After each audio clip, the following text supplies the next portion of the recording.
Sige po, at ang pagkakataong ito, palapakan naman natin si Lord. Sige po, purihin natin ang Panginoon. Huwag ho tayong papayag na hindi ho natin masapatan na mapapurihan ng Panginoon. Pwede po bang itaas natin ang ating kamay sa oras na ito? Magbanggit ho tayo ng papuri sa Kanya. Sige po, pasalamatan natin ang Panginoon. Let us say hallelujah. Hallelujah. Thank you, Jesus. Thank you, Holy Spirit. Thank you, Father. Oh, hallelujah, hallelujah. Pinupuri ka namin, dinadakila ka namin. Ikaw na aming Diyos at Panginoon na siyang pumili at nagligtas sa amin. Ama, sa oras na ito, kami po'y unang-unay nagpapasalamat sapagkat binigyan mo po kami ng kalayaan na ikay aming mapapurihan. Salamat po, Panginoon, sapagkat kami na dating hiwalay sa iyo, kami na dating walang pagkakilala sa iyo, ay tinawag mo't pinili, Panginoon. At ngayon malaya namin nararanasan ang iyong presensya. Ama, muli po kaming nagpapakumbaba sa iyo, sapagkat alam po namin kung kami ay hiwalay sa iyo, wala po kami magagawa. At maging sa aming pag-aaral ng iyong salita, kung hindi ka po mangungusap sa amin, wala po kaming matatanggap, wala po kaming mauunawaan. Kaya Lord, ikaw ang siyang magsalita sa amin. Gamitin mo lamang po ang iyong lingkod, bagkus ikaw ang siyang mangaral sa amin sa pagkakataong ito. At inaangkin po namin na may gagawin kang muli sa amin. Palalakas mo mga nangihina. I-revive mo nangangailangan ng revival in the name of Jesus Christ. Salamat, Ama, sapagkat kailanman, Panginoon, hindi mo kami binigo sa aming mga pagtawag sa iyo. Napakabuti mo ngang tunay. Kaya karapat-dapat kang papurihan, paglingkuran, luwalhatiin sa oras na ito sa pangalan ng Panginoong Hesus. Ang lahat ay magsabi ng Amen and amen. Please remain standing. And let's open our Bible in 1 John chapter 4, verse 8. 1 John chapter 4, verse 8. Anyone who does not love does not know God, because God is love. Pwede ba sabay-sabay natin basahin? 1, 2, 3, go. Anyone, because God is love. Amen. Pag mo tayo umupo, pakisabi sa kanan at kaliwa mo, mahal na mahal ka ni Lord. Sabi mo sa Kanya, may dakilang plano sa iyo ang Panginoon. Welcome po sa bawat isa. Para tayo pong lahat ay makakupo. Ganun din, gusto natin batiin lahat po ng mga naka-online sa atin. Amen. Kayo po ay kausapin at pagpalain din ng Panginoon. Sa ating pong pagpapatuloy ng ating series about branding. Pwede ba sabay-sabay natin sabihin branding? Ating pong napag-usapan, nung una natin itong naging topic, ay yung pong topic na branding marks of Jesus, no? At ito'y tungkol kay Pablo na kanyang pinapaliwanag at kanyang ipinaiintindi na siya'y tunay na lingkod ng Diyos sa pamamagitan ng mga marka na kanyang tinanggap sa kanyang paglilingkod, yung kanyang mga suffering for Christ. And then, napag-usapan natin nung last Sunday, sino po nandito nung last Sunday, taas ang kamay. We talk about rebranding. No? Naalala ko yung ating isang slide doon, kapag may sinabi ang Diyos sa'yo, kapag nirebrand ka ni Lord, ito ay ino-overtake or ito ay yung kanyang binabaliwala kung ano man ang tawag ng ibang tao sa'yo. No? Kumbaga, ino-overlap ng salita ng Diyos yung tawag niya sa iyo kung ano man ang tawag ng sanlibutan sa atin. Amen. And I pray, nung nakaraang linggo, I believe po, marami sa atin ang muling naunawaan na may tawag ang Diyos sa atin, higit sa kung ano ang tawag ng mundo sa atin. Amen ba? Now, balikan lamang natin, pero this time, may bago po tayong kahulugan sa branding, meaning of branding. Mas simplified po, at ito'y may kinalaman sa ating pag-uusapan ngayon. Meaning of branding. Branding, the process of building a brand. Magkaiba po ang brand sa branding. Yung brand mismo yung produkto. Yung branding, pag sinabi naman branding, ito yung action word na ginagawa mo para yung brand mo ay makilala. Ma-build yung iyong brand. Ibig bang sabihin pa ng branding is giving a brand its reputation. Pwede ba natin sabay-sabay sabihin reputation? O reputasyon sa Tagalog, no? So pagka-branding, may branding ang iyong brand, ibig sabihin may reputasyon na ito. Kinikilala na ito. ito ay, kumbaga, tinitingala na. No? May malaking kaibahan po yung marketing sa branding. Tingnan nyo lamang po ito. Pag marketing, sabi nung lalaki, I make the best apple pie. Ang branding ganito, I hear you're an amazing baker. Yung marketing siya nagsasabi sa kanyang mga customer, ako ay mahusay na gumawa ng apple pie. Pero pag may branding ka na at nakilala ka na, sasabihin na ng iba sa'yo, uy, narinig ko na ikaw pala ay mahusay na baker. Ganon din naman sa buhay Kristiyano. Madalas natin sinasabi, ito yung marketing, I am a born-again Christian. Marketing po tawag doon. Pero pag branding, ito yung sinasabi nila sa atin, I can sense you are a born-again Christian. So may kaibahan po. Nandiyan kayo? Kasi may reputasyon na. May pagtingin na sa'yo at nakikita yung tunay mong pagiging Kristiyano. Maaari naranasan natin yan, no? Na hindi ka pa nagsasalita, pero nakikita na sa buhay mo na ikaw ay isang born again. Kaya naging konklusyon nila, ikaw ay isang Kristiyano. Meron ba dito mga nakaranas sa inyong trabaho, sa inyong eskwelahan? Hindi ka naman nagpapakilala pero nagsabi sa'yo, parang born again ka. Born again ka ba? O parang walang nagsasabi sa'yo ng ganyan. Ayun ang mahirap. Di ba? Parang bagang secret agent ka pag isang born again. Parang naalala ko yung naikwento ko dati. Paano kung nahuli ka, no, at ikaw ay kinasuhan ng mga otoridad at ang kaso mo ay pagiging born again? Meron bang ebidensya na sasabing guilty ka sa pagiging born again mo? Yun yung tinatawag na ipinapakita mo na sa buhay mo na ikaw nga ay tunay na Kristiyano. May malaking kaibahan yung marketing, ikaw lang yung nagsasabi. Pag branding, ikaw na yung tinitignan. Kinikilala ka na kung sino ka. Alam niyo po, nagkalat ang brand sa buong mundo. Actually, nung tinignan ko po, pakipindot, iba-iba talaga ang brand. Nang niresearch ko ito, pinicturean ko sa aking computer, pag tinype mo ang brand sa Google search, alam niyo po ilang lalabas? 7 billion brand. Ganong karami, halos bawat isang tao may sariling brand. So napakadami po ang iba't ibang brand na meron sa mundo at iba-iba ang kanilang nire-represent. Okay? Pero may mga brand na nag-stand out na sa atin at na-recognize na natin dahil sa kanyang reputasyon. Bigyan ko po kayo ng example. Sino nakakakilala ng brand na ito? Pindot. Ano yan? Nike o Nike? Bahala kayo, Nike, Nike, basta alam natin yan ay... Ano ang reputasyon ng Nike? Ano kanyang ginagawang produkto? Ha? Mula sa sapatos sila noon, no? Hanggang sa sila ay nag-venture at ngayon, actually, top number 1 sila ngayon pagdating sa clothing is Nike. Pero nagsimula lang sila sa sapatos because of the reputation na meron sa kanila. Sumunod, pakipindot. Ano yan? Hindi ba banana yan? Ano yan? Apple. Ano ang reputasyon ng Apple? Pag sinabi mong Apple product, ito, ayan, Apple. Yan ay, anong produkto kanina inilalabas? Gadgets, computer, cellphone. Tama?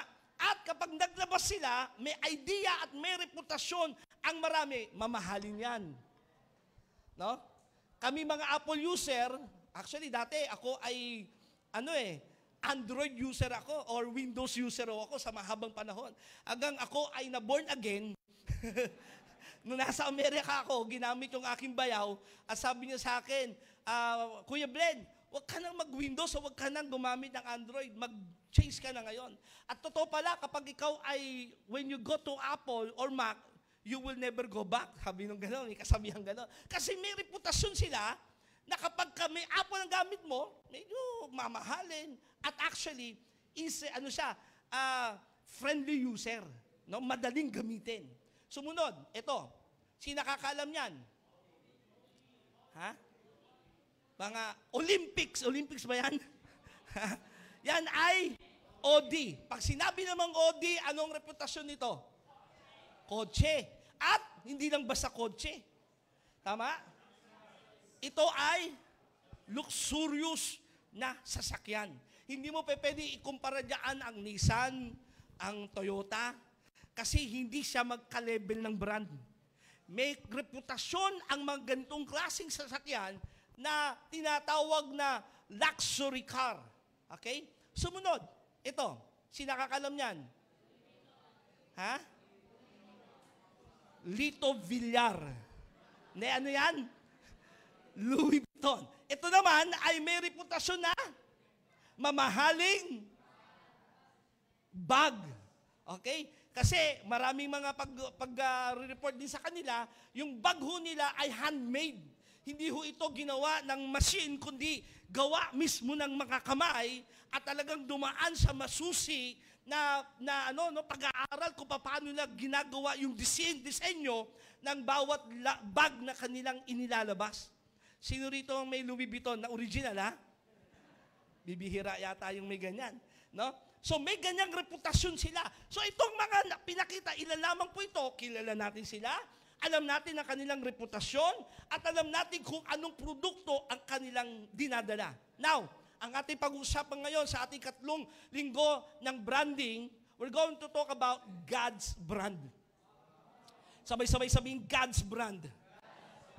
Ano ba ang brand ng ating Panginoong Diyos? May sinabi ang Bible sa Exodus chapter 20 verse 7. Nandito na po ba kayo? Nag-aaral na po ba tayo? Amen. Exodus chapter 20 verse 7. Actually, ito po yung 3 utos sa 10 utos ng Panginoong Diyos. At ang sabi niya, you shall not take the name of the Lord your God in vain. O wag mong gagamitin ang pangalan ng Diyos nang walang kabuluhan. Marami sa atin na pagkakaintindi dito ay huwag mo basta-basta sasabihin ang pangalan ng Diyos. Halimbawa, susumpa ka sa pangalan ng Diyos. Or nadapa ka, nabanggit mo agad yung pangalan ng Diyos. Although, tama yung ganong konsepto, pero may mas malalim pang kahulugan po ito. Ibig sabihin, bilang tayong mga anak ng Diyos, hindi natin pwede nung pangalan ng Diyos na nasa atin, yung reputasyon ng Diyos ay mabaliwala o mabastos dahil sa paraan ng ating pamumuhay. Yung po yung mas malalim na kahulugan nitong 3rd commandment na ito. Hindi lang po ito yung nadapa ka ay, naku, banggit ko yung pangalan ng Diyos. Hindi po yun. Kundi, yes, may ganung kapamaraanan, pero higit pa doon, yung paano ka namumuhay. Paano yung iyong buhay na napapakita mo na hindi nababaliwala ang pangalan ng Diyos sa atin.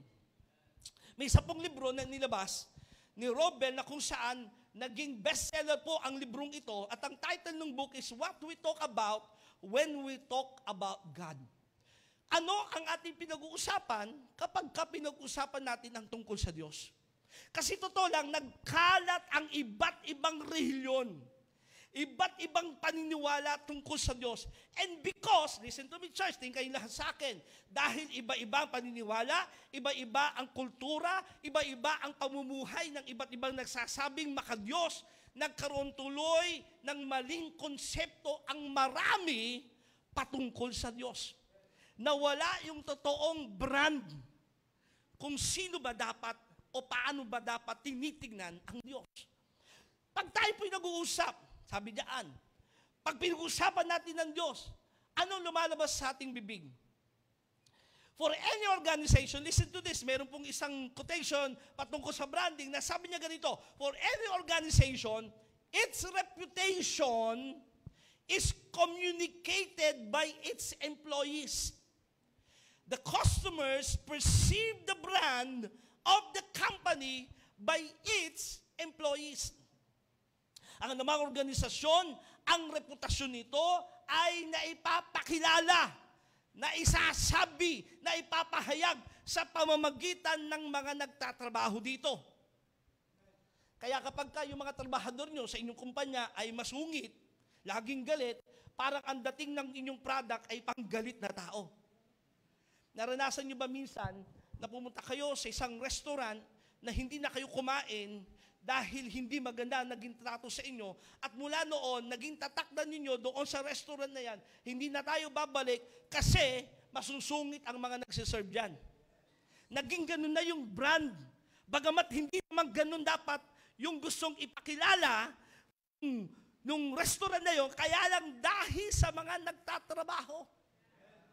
Naalala ko, meron kaming gustong kainan ni Mami doon sa BF. Kaya lang, tuwing pupunta kami doon, lagi akong nababagalan sa pagsiserve. Lagi yon. It takes like parang 30 minutes to 40 minutes bago maserve. Bagamat ang sineserve lang naman nila ay mga silog-silog. So sabi ko, ano ba ito? Napakatagal. Tapos minsan babalik pa sila kasi nakalimutan kung ano pa yung ibang i-order. Dahil doon, sabi namin kahit masarap, huwag na tayong bumalik dito. So dahil po sa mga employees, sa sistema na meron sa kanila, nagkaroon ng maling konsepto, yung mga patrons nila o yung mga dapat na isi-serve nila dahil sa paano sila trinit ng employees. Naalala ko, minsan nandoon kami sa Batangas, I believe kasama pa namin doon si Pastor James at si Brother Johnson. Naghahanap kami ng lugar para sa isi-celebrate namin yung aming 90th anniversary ba yun, Mami? No? Ng aming wedding? Ano yan? La Union, tama, La Union, hindi Batangas, La Union. So, nandun kami, so naghahanap kami kasi tabi-tabi naman ang mga resort doon, at meron kaming napuntahan, napakagandang lugar. Ang ganda ng swimming pool, ang ganda ng view, ang ganda ng mga rooms, kaya lang yung receptionist ba tawag doon? Yung nagtatanggap sa amin, nakikipag-usap, parang galit sa buhay. May mga naranasan na ba kayo na parang nagalit kayo sa produkto dahil sa mga employees na nandoon? Parang yung trabaho nila ayaw nilang ginagawa. So, nakikipag-usap kami, parang di kami tinitignan. Ano na po, mahal yan. Parang di namin kaya magbayad kung kami titrato. No? Parang nagtatanong kami ng ganitong klase ng room, ang balik sa amin, imbis sa sagutin kami na maayos, ay mahal po yan. Para sa isip namin, bakit di ba kami magbabayad? No? So hindi kami tinitignan, hindi kami inaasikaso. Dahil doon, sabi namin, kahit okay sana itong hotel na ito, lumipat na lang tayo. Did you know, church, listen to me. As Christians, we convey God's reputation to the world. Bilang tayo mga Kristiyano, ganun din po kung paano tinitignan ang bawat produkto, ang bawat isang brand sa pamamagitan ng mga nagdadala nito. Kaya napakahalaga ng minomodel eh. Pagpili sa bawat brand kung sinong imomodel nila, kung kukunin nilang modelo. Sapagkat kung sino kukunin nilang modelo, nagpapahayag kung sino at kung ano yung brand na yon. Nandiyan kayo? At tayo bilang mga Kristiyano, tignan mo yung katabi mo, Kristiyano ba yan? Yan. Sagutin mo naman kung Kristiyano ka. Tanungin mo siya, Kristyan ka ba? Kasi maraming nakikristiyan-kristyanuhan, pero hindi totoong Kristiyano. Amen? At ito ang nakakalungkot, mga kapatid, dahil mali ang ating paraan ng ating pagpapakilala sa ating Diyos. Nagkaroon din ng maling reputasyon, bagamat may mataas na reputasyon ng Diyos. Higit sa kaninumang reputasyon ang meron sa Diyos. Kaya lang dahil sa mga Kristiyano. Hello? Nagkamali tuloy ng ibang paningin ng tao tungkol sa Diyos. Ito sabi ng Bible, 2 Corinthians chapter 5, verse 20. 2 Corinto 5:20. Therefore, we are ambassadors for Christ.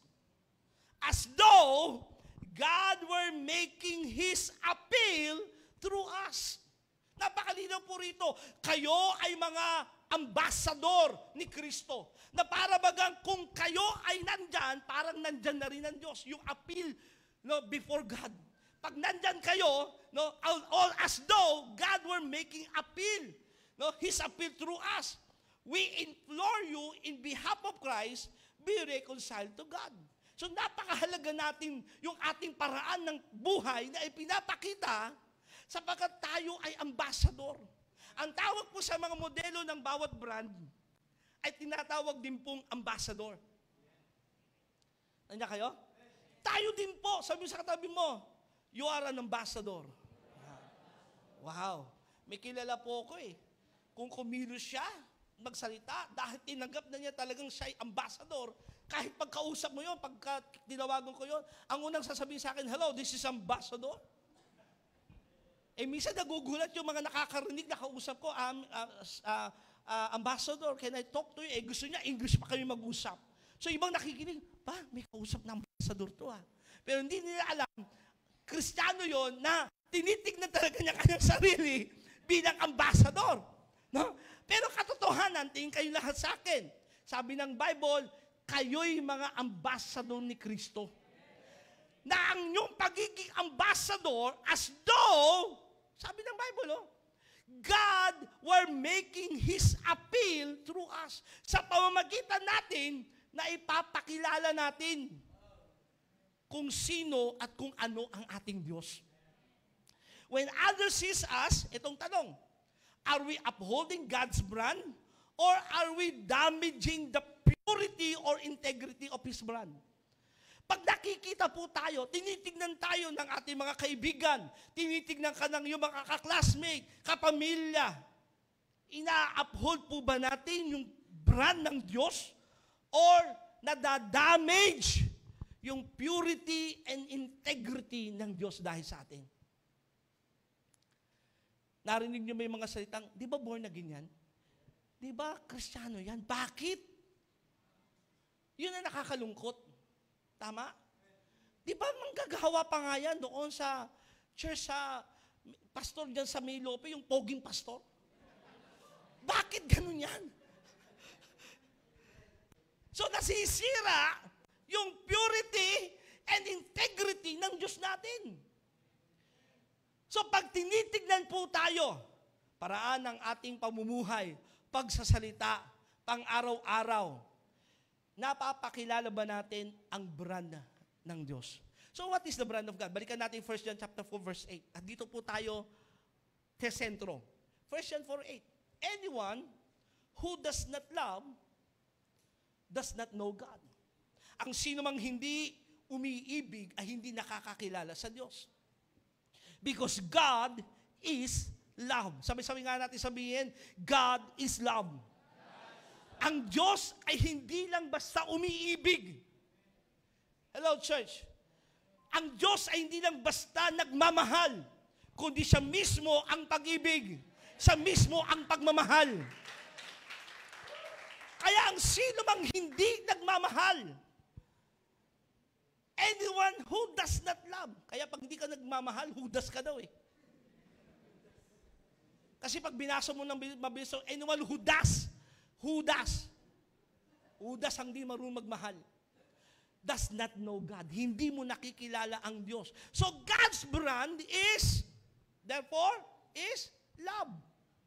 Isa lang ang brand ng Diyos na dapat nating maipakilala, na dapat nating mairepresent, kundi ang Diyos ay pag-ibig. Hindi po tayo bilang Kristiyano na nagre-represent sa Diyos ng ating pagiging Kristiyano ay nagre-represent sa paraan ng ating pananamit. Hindi po. Hindi sa paraan ng ating pagsamba. May iba't iba kasing kapamaraanan ng pagsamba ang bawat iba't ibang Kristiyano. Sekta, denomination. Nandiyan kayo? May mga pagsamba na hindi gumagamit ng drums. Meron ba dito na hindi nakakita kayo ng church na hindi walang drums? Di ba? May mga pagsamba na walang mga ilaw. Walang design sa harapan, kundi malaking krus lang. Tama? Iba-iba kapamaraan ng pagsamba. So, hindi ho tayo dapat, listen to me church, no? Ayan, puna lang po yung mga iba dyan. Hindi ho tayo dapat nakikilala dahil lang sa paraan ng ating pagsamba. Malino na sinabi ng Bible, are you with me church? 1 Corinthians chapter 13, verse 1 to 3. Tingnan niyo po ito ha. Makapagsalita man ako sa mga wika ng mga tao at ng mga anghel, kung wala naman akong pag-ibig, para lamang akong kampanang umaalingaw-ngaw o pampyang na kumakalampag. Ibig sabihin dito po so Pablo, kahit nakapagsasalita siya ng ibang wika, alam niyo sa ating kapanahunan, pagka sinabi mo nakapagsasalita ng ibang wika, parang puspos kung titignan. So hindi porkit puspos ka, yun na yung brand ng Diyos. Kahit sabi mong puspos ka, kung lumakad ka, kala mo talagang, huling-huli yan talaga namang nag-hallelujah lagi. Makanti mo, nag-kabababahan. No? Hindi porkit gano'n, sabi ng Bible, yun na yun, kundi kung wala ka namang pag-ibig. Sabi doon, para ka lamang kampanang umaalingaw o pompyang na kumakalampag, ang sakit sa tenga ng lumalabas sa bibig mo. Kung ako man ay may kakayanang magpahayag ng salita ng Diyos. So, ang pagiging Kristiyano natin, hindi rin po sa pangangaral. Kahit makapagsalita ka ng mga pagpatungkol sa hiwaga ng Diyos. At maunawaan ang lahat ng hiwaga. Kung meron man ako ng lahat ng kaalaman, kahit matalino ka pa. At ng malaking pananampalataya, ano pa't nakapagpapalipat ako ng mga bundok. So ang pagiging Kristiyano natin, hindi rin by faith. Grabe kang mag-faith, kahit na yung faith mo nangyayari. No? Kasi totoo naman, God is no respecter of person, but God is a respecter of our faith. So kahit na, minsan wala kang pag-ibig, dahil may faith ka, nangyayari pa rin. Pero hindi porkit, meron kang faith na nangyayari ang iyong pinifaith, yun na yung brand ng Diyos sa buhay mo. Kahit makapagpalipat ka man ng bundok sa kabila, ngunit, kung wala naman akong pag-ibig, wala akong kabuluhan. At kung ipamigay ko man ang lahat ng aking mga ari-arian, kahit na maging giver ka pa, benta mo lahat ng ari-arian mo, ibigay mo sa lahat, hindi pa rin yun ang pagiging brand ng Diyos. It's not about giving, it's not how we speak, it's not how we preach, it's not how we dress. Sabi rito, at kung ipamigay ko man lahat ng aking ari-arian at inalay ang aking katawan upang sunugin, kung wala naman akong pag-ibig, wala rin akong mapapala. Walang kabuluhan lahat nun eh. Kaya sabi mo, magdamag tayo, maghapon nag-worship dito. Etong darating na bukas, no? Bukas, this week, magkakaroon tayo ng prayer and fasting, kahit buong isang linggo kang mag-fasting. Kung hindi makikita sa'yo ang pag-ibig. Kaya dapat lahat ng ating ginagawa, hello, ang bawat pagsamba natin, dapat nakapaloob ito sa pag-ibig. Dahil kung wala kang mapapala, wala rin kabuluhan ng lahat. 1 John chapter 4, verse 7 to 16. Pagyan lang natin ito sapagkat mahaba ito mga talatang babasahin natin. 1 John 4, 7 to 16. Mga minamahal, mag-ibigan tayo sapagkat mula sa Diyos ang pag-ibig. Kanino galing ang pag-ibig? Hindi kailanman, listen to me church, na iuutos ng kaaway na magmahal ka ng makadiyos sa pag-ibig. Hindi niya kayang gawin yun. Sapagkat ang pag-ibig ay mula sa Diyos. Ang bawat umiibig ay anak ng Diyos at kumikilala sa Diyos. Ang hindi umiibig ay hindi kumikilala sa Diyos. Sapagkat ang Diyos ay pag-ibig. Inihayag ng Diyos ang kanyang pag-ibig sa atin nang isugo niya sa mundo ang kanyang kaisa-isang anak upang magkaroon tayo ng buhay sa pamamagitan niya. So ang pag-ibig ng Diyos ay hindi lamang sa salita, na I love you anak, mahal ko kayo, kundi ipinakita niya ito sa pamamagitan ng aksyon na isinugo si Kristo para sa atin. Verse 10, ito ang pag-ibig. Hindi sa inibig natin ng Diyos, kundi tayo ang inibig niya at isinugo niya ang kanyang anak upang maging handog para mapatawad ang ating mga kasalanan. Mga minamahal, dahil sa ganoong kadakila ang pag-ibig ng Diyos sa atin, dapat din tayong magmahalan. Sabi sa katabi mo, grabe kang minahal ni Lord. Dakilang pag-ibig ng Diyos. Kaya dapat din tayong magmahalan. Kailan may wala pang taong nakakita sa Diyos. Ngunit kung tayo'y nag-iibigan, nasa atin ang Diyos. So ang brand ng Diyos, ang kanyang kabuuan, ang kanyang karakter ay nakapaloob sa pag-ibig. Walang nakakita sa Diyos, pero kung tayo magmamahalan, para bagang nakikita na nila ang Diyos sa ating buhay. Kailan may walang taong nakakita sa Diyos, ngunit kung tayo nag-iibigan, nasa atin ang Diyos at nagiging ganap sa atin ang kanyang pag-ibig. Nalalaman nating nananatili tayo sa Diyos at siya naman sa atin sapagkat ipinagkalooban niya tayo ng kanyang Espiritu. Verse 14, at nakita namin at pinatotohanang isinugo ng Ama ang kanyang anak upang iligtas ang sanlibutan. Ang nagpapahayag na si Jesus ang anak ng Diyos ay nananahas sa Diyos at ang Diyos na may nananahas sa Kanya. Nalalaman nating tayo'y iniibig ng Diyos at lubos tayong nananalig sa katotohanan ito, ang Diyos ay pag-ibig. Ang nagpapatuloy na umiibig ay nananatili sa Diyos at ang Diyos ay nananatili naman sa Kanya. Wow. So ganito natin malalaman that God is with us, that we are truly God's sons and daughters of God sa pamagitan ng brand ng pag-ibig. Ulitin ko, masaya ang mag-worship, masaya ang magsayawan, masaya ang mag-fellowship, masaya ang magpalakasan kay Lord, pero kung di rin natin gagawin yan sa pag-ibig, hello, baliwala ang lahat. Because He designed us not only to be loved and to feel love, but also to give love. Ang disenyo ng Diyos sa atin, tingkay lahat sa aking mga kapatid, ay hindi lamang para mahalin tayo o makaramdam ng pag-ibig, kundi dapat magbigay din tayo ng pag-ibig. Sabi sa katabi mo, magbigay din ng pag-ibig. Now, ways to show God's brand of love to others. Paano natin may papakita ang pag-ibig na brand ng Diyos sa iba? Una, dapat natin maintindihan, kasi maaari sabihin ng iba, Pastor, dyan, pagdating sa pag-ibig, expert ako dyan. Kaya nga 5 ang girlfriend ko eh. Ay, 2 ang naging asawa ko, mahal kong parehas. Kaya pagdating sa pag-ibig, naiintindihan ko yan. Pero malinaw na sinasabi ng Bible, mga kapatid, 1 John 4 verse 18 to 19, God's love is pure and perfect. Ang pag-ibig ng Diyos ay malinis, banal at perpekto. Pag sinabi mong may pag-ibig kang makadiyos, listen to me kayong lahat sa akin, mga kapatid. Please, look at me. Huwag ho natin mamamali ang pag-ibig sa kahalayan. Huwag ho natin mamamali ang makadiyos na pag-ibig sa makataong pag-ibig. Sapagkat ang kaibahan ng makadiyos sa pag-ibig sa makataong pag-ibig ay malaki. Ang makataong pag-ibig laging humihingi ng kapalit. Hindi ganon ang brand ng pag-ibig ng Diyos. Nandiyan kayo? So bago natin maunawaan yung paraan, paano natin may papakita ang brand ng Diyos sa pag-ibig sa iba, una maintindihan mo, kapatid, pagka may pag-ibig kang makadiyos, malinis ito, banal ito. Nandiyan kayo? Ito ay walang halong intensyon na makalaman. Hello?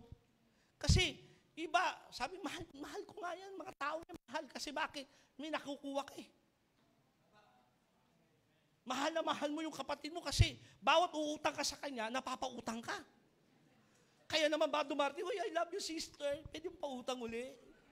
Eh, kailan ka ba magbabayad? Kapag meron na. I love you. So, God's love is pure and perfect. Ways to show God's brand of love to others. Paraan para maipakita natin ang brand ng Diyos. Which is, anong brand ng Diyos? Dapat tayo nagre-represent nito sa mundo. Walang sino man na pwedeng mag-represent ng maayos at sakto tungkol sa brand ng Diyos, kundi mga anak ng Diyos. Hindi natin ito makikita sa telebisyon, hindi natin ito makikita sa mga tao na makasanlibutan. Tayo dapat ang mag-represent ng pag-ibig na ito. Nandiyan kayo? Number 1, paano? Very simple lang po, pero paalalahanan tayong lahat ng Diyos. How to show God's brand of love to others? Number 1, by forgiving others. Sabay-sabay sabihin, by forgiving others. Ulitin, sabihin sa katabi mo, by forgiving others. Mahirap magsalita kung walang kausap, kalabatin muli siya, by forgiving others. May papakita natin, listen to me, church, na tayo nga'y nagre-represent sa Diyos at ng kanyang brand sa pamamagitan ng tayo ay nagpapatawad sa iba. Para madaling sabihin ng magpatawad. Pero tingnan natin yung mga talata, pag-aralan natin yung biblical at makadiyos na pagpapatawad. Nandiyan kayo, mga kapatid? Mga taga-Colosas 13 hanggang 14, magpasensyahan kayo sa isa't isa. Magpasensyahan daw. At magpatawad kayo kung may hinanakit kayo kanino man. Magpatawad kayo gaya ng pagpapatawad sa inyo ng Panginoon. At higit sa lahat, magmahalan kayo. Sapagkat ang pag-ibig ang buklod ng ganap na pagkakaisa. Pag nagpapatawad kasi tayo, nagkakaisa tayo eh. Nadidissolve ang ating pananampalataya, pagiging magkakapatid kay Lord, dahil sa mga hindi pagpapatawad. Hindi tayo nagbibigay ng pagpapasensya sa bawat isa. Nandiyan kayo? Madali tayong ma-open. At pag na-open tayo, lumalalim yung sugat sa atin. At dahil doon sa mga sugat na yon, mga kapatid, nahihirapan tayo ngayon makiisa sa ating kapatid. Totoo lang, salitang forgiveness, pagpapatawad, parang kung titignan at isipin, parang madali, pero mahirap. Lalo sa mga nakaranas na sila'y abusuhin, samantalahin, saktan ng husto. Hello? Mahirap po. Pero when forgiveness is hard, call upon God's strength. Pag mahirap magpatawad, sa iyong sarili mahirap mong gawin. Kasi maisip mo lang yung pangalan niya, nagagalit ka na. May ganun ba? Maisip mo lang yung pangalan, parang may sama ka na agad ng loob. Kapag mayroong sitwasyon na parang nangyari sa'yo tulad noon, kung paano ka nasaktan. May kausap po ba ako ngayon? Nababalik agad yung sama ng loob mo, nare-reminis ka, at para bagang nakakaroon ka na ng sama ng loob. When forgiveness is hard, hingi tayo ng tulong sa Diyos. Kasi totoo lang, ang Diyos lamang din ang magbibigay sa atin ng lakas para magawa nating magpatawad. At ang pagpapatawad, mga kapatid, ay tanda na tayo ngayon nagmamahal. God wants to reach down into the deepest part of your being, to heal you, to restore you completely. Kasi ang gusto ng Diyos, mga kapatid, yung pinakamalalim na sugat mo ng iyong mga nakaraan. Pari wala nakakalam, yung sugat na nandiyan sa'yo. At yung sugat na yon ang nagiging dahilan bakit hindi ka makaabante, hindi ka magkaroon ng tunay na kagalakan at kapayapaan dahil naalala mo yung mga nangyari sa'yo ng nakaraan. Yung mga sumugat sa'yo, mga salitang binitawan sa'yo, mga ginawa sa'yo, sinamantala ka, maaari. May kausap po ba ako rito? Naranasan mong iniwan ka. Parang hindi karapat-dapat yung nangyari sa'yo, pero nangyari sa'yo yon. At parang hindi mo alam kung sino sisisihin mo. Nagkaroon ka ng matinding sugat, pero God wants to reach into the deepest part of your being. Gusto ng Diyos, abutin yung pinakamalalim na parte ng sugat sa iyong buhay. At gusto niya ikaw pagalingin. Gusto kang i-restore ng Diyos completely. Kasi bakit? Ang Diyos ay pag-ibig. At mahihirapan ka na magmahal kung meron kang sugat. Kaya, how to show God's love? By forgiving. Siguro ito na yung time. Sabi sa katabi mo, siguro time na magpatawad ka. Steps toward healing and restoration. Paano po yung ilang mga hakbang para makatulong sa atin na tayo ay gumaling at ma-restore at tayo makapagpatawad? Number 1, forgive with all your heart those who have offended you. Talagang buong puso kang magpatawad. Kagabi po, may kausap ako na isang kapatid natin, dati nating kapatiran, at nagpapatotoo siya, sabi niya, hindi ko po makakalimutan, Pastor Glenn, sabagat dito sa stage na ito, sabi niya, naalala ko, nag-declare ako na ako ay nakapagpatawad na doon sa nag-alipon sa akin, yung sexual abuse sa akin. Bata pa siya, naranasan na niyang i-sexual abuse siya ng kanyang tiyuhin. So, naglalaro sa isip niya lagi yun, at pag naalala niyo yung sitwasyong iyon, nagagalit siya doon sa taong iyon. Pero nagkaroon tayo rito ng real encounter, kaya gusto namin imbatahan ng bawat isa. Abangan niyo po, magkakaroon tayo muli ng real encounter. Sabi niya, nung nagkaroon ako ng real encounter, nagdeklara po ako, na sabi ko, pinatawad ko na yung taong yon. Pero minsan yung salita ay susubukin. Di ba madali magsabi ng, napatawad ko na kasi hindi mo na nakikita. Hindi mo na nakakausap. Wala ka ng koneksyon. Pero paano kung nandyan pa yon? So, ang nangyari sa kanya, tinest siya ng Panginoon. After 3 years na kanyang pagdideclare, umuwi rito sa Pilipinas at dyan na nakatira kung saan yung pinakalugar nila. Nung pumunta siya doon, dumalo siya, nakita niyang nakaupo doon sa labas ng bahay. Hindi niya alam kung lalagpasan ba niya, babalikan ba niya, Pero nanaig yung conviction sa kanya. Sabi ni Lord, sabi mo, nagpatawad ka na, puntahan mo at mag-bless ka. Kasi madaling sabihin, nagpatawad na tayo eh. Pero yung aksyon, nakalakip ng pagpapatawad, minsan di natin nagagawa. So binalikan niya, nag-bless siya, at nung makausap niya, nakipagkwentuhan sa sandali, ganyan-ganyan, nag-picture taking pa sila. At nung lumalakad siya, sabi niya, umiiyak siya. Dahil sabi niya, yung pinatotoo ko po 3 years ago, ito na, patotoo talagang tunay na ako'y napalaya na. And church, gusto ng Diyos mangyari sa'yo yan. Bakit kailangan magkaroon ka ng brand ng pag-ibig ng Diyos sa buhay mo? At mahihirapan kang magpakita ng pag-ibig kung may sama ka ng loob. Hello? Baka may sama ka ng loob sa iyong magulang na hanggang ngayon hindi mo mapatawad kahit lumipas ng ilang taon. May sama ka ng loob sa iyong kaibigan.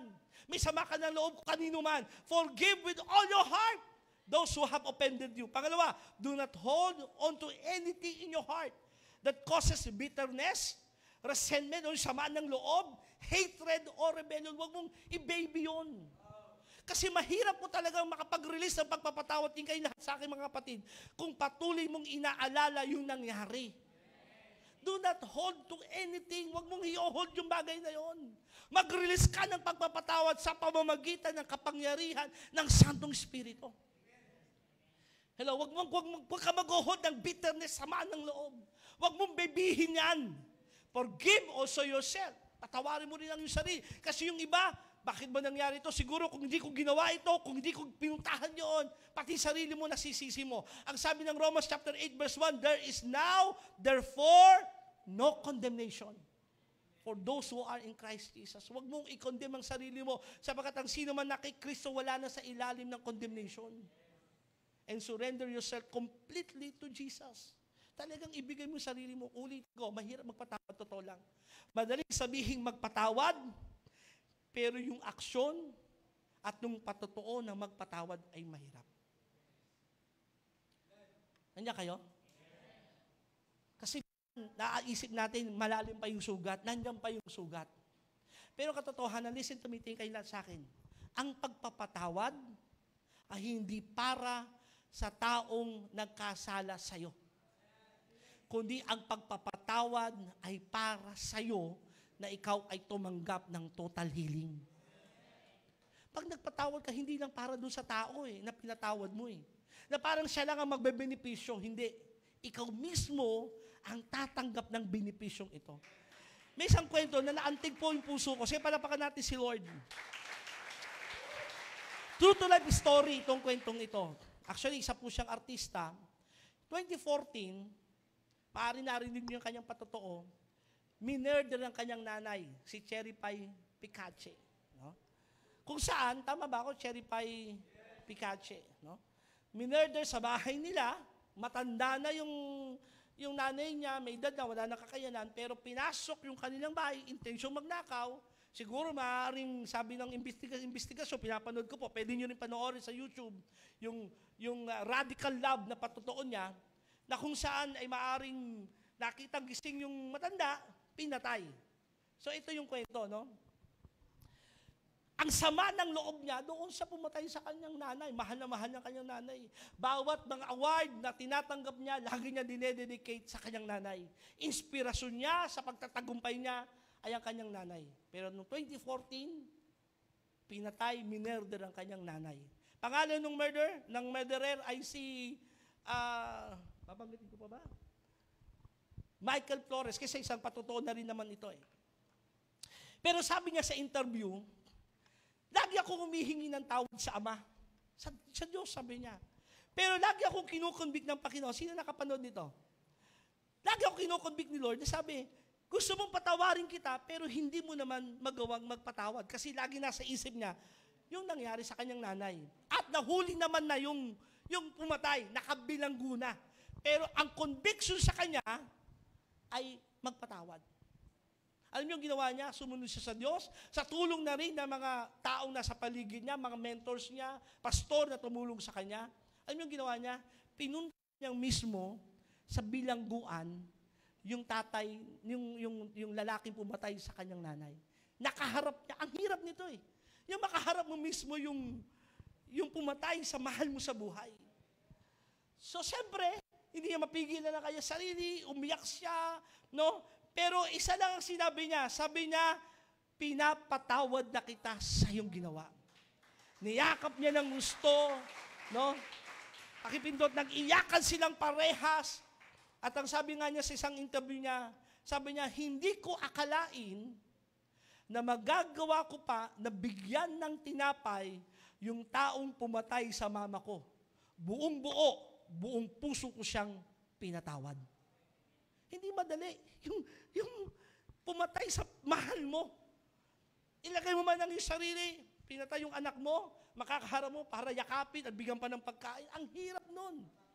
Totoo lang. Pero, mga kapatid, sa tulong ng Diyos at sa katotohanan ng ating natanggap tungkol sa pag-ibig, magagawa natin. At ang patotoo niya, siya mismo ang pinalaya ng Diyos. Alam niyo, sabi niya, ngayon, parang hindi ko na magawang magalit. Parang pag nagagalit ako, parang laging fake na lang kasi nagawa ko na yung pinakamahirap na gawin, ang magpatawad sa hindi dapat patawarin. Nandiyan kayo? Maaaring may kinukumbik ang Diyos dito. Ang brand natin, na taglay mula sa Diyos ay pag-ibig. At hindi mo magagawang magmahal kung may mga sama ka ng loob, galit, resentment, rebellious. Nandiyan kayo? May mga hatred ka sa puso na dala-dala mo. Oo, maaaring walang nakakaalam. I'm talking to you. Kinakausap ka ngayon ng Diyos. Walang nakakaalam, pero merong tusok pa sa puso mo, may kirot pa rin sa puso mo kapag naaalala mo yung sitwasyong iyon. Kung nasabi mo na, hindi, pastor, napatawad ko na siya, darating ang time, tingay Lord sa akin, haharapin mo yung taong yon at doon mo masasabi kung totoo nga napatawad mo na. Kasi salitang napatawad ko na, wag ko lang makakasalubong sa kanya kasi hindi ko lang alam kung ano mangyayari, ha? Baka balat sa di ba? Kung ano sinasabi natin. Hello? Pero ang brand ng Diyos ay pag-ibig. At ang sabi ng Bible, listen to me, church, Matthew chapter 6, verse 14 to 15, for if you forgive others their trespasses, your heavenly Father will also forgive you. But if you do not forgive others their trespasses, neither will your Father forgive your trespasses. Kung di kayo magpapatawad sa pagkakulang ng iba, hindi kayo patatawarin ng Ama sa inyong mga pagkukulang. Kaya sabi ni Cherry Pie, lagi akong humihingi ng tawad sa Ama, pero pinapaalala sa akin nila, nagpatawad ka na ba? At alam niyo po, kapag tayo ay nakapagpatawad, Ephesians chapter 4, verse 32, be kind to one another, tender-hearted, forgiving one another, as God in Christ forgive you. Magagawa mo maging mabuti kapag ka talaga nakapagparilis ka ng kapatawaran eh. At doon mo maipapakita yung tunay na pag-ibig. Hello? Naalala ko yung kwento, wala lang kong picture, pero matagal ko na narinig ito sa bibig mismo ni Bishop Boy Ramos, kung saan yung mag-asawa ay naghiwalay dahil nagkaroon ng, hindi sumakabilang buhay, sumakabilang bahay. Yung lalaki. At nabalitaan nung misis na yung sinamahan ng kanyang mister ay buntis. At manganganak na sa isang hospital na malapit din sa kanya. Ang din ng Lord sa kanya, puntahan mo yung naging kinakasama ng iyong asawa at magpatawad ka sa kanya. Ang hirap gawin nun. Bili mo, iniwan kayo, pamilya, at sumama sa iba.